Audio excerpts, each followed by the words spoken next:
Hello বন্ধুরা, তোমরা কেমন আছো? আশা করি তোমরা ভালো আছো এবং আমিও অনেক অনেক অনেক ভালো আছি।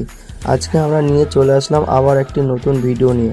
আজকে আমরা নতুন কসমেটিক শপের কাজ শুরু করলাম। ধাপে ধাপে কাজের ভিডিও ছাড়তে থাকবো এবং ভিডিওটা যদি ভালো লাগে অবশ্যই লাইক কমেন্ট শেয়ার করবে। এরকম ভিডিও দেখার জন্য অবশ্যই ফেসবুক চ্যানেলটিকে ফলো করে রাখবেন আর ইউটিউব থেকে দেখলে অবশ্যই চ্যানেলটিকে সাবস্ক্রাইব করবেন। ধন্যবাদ।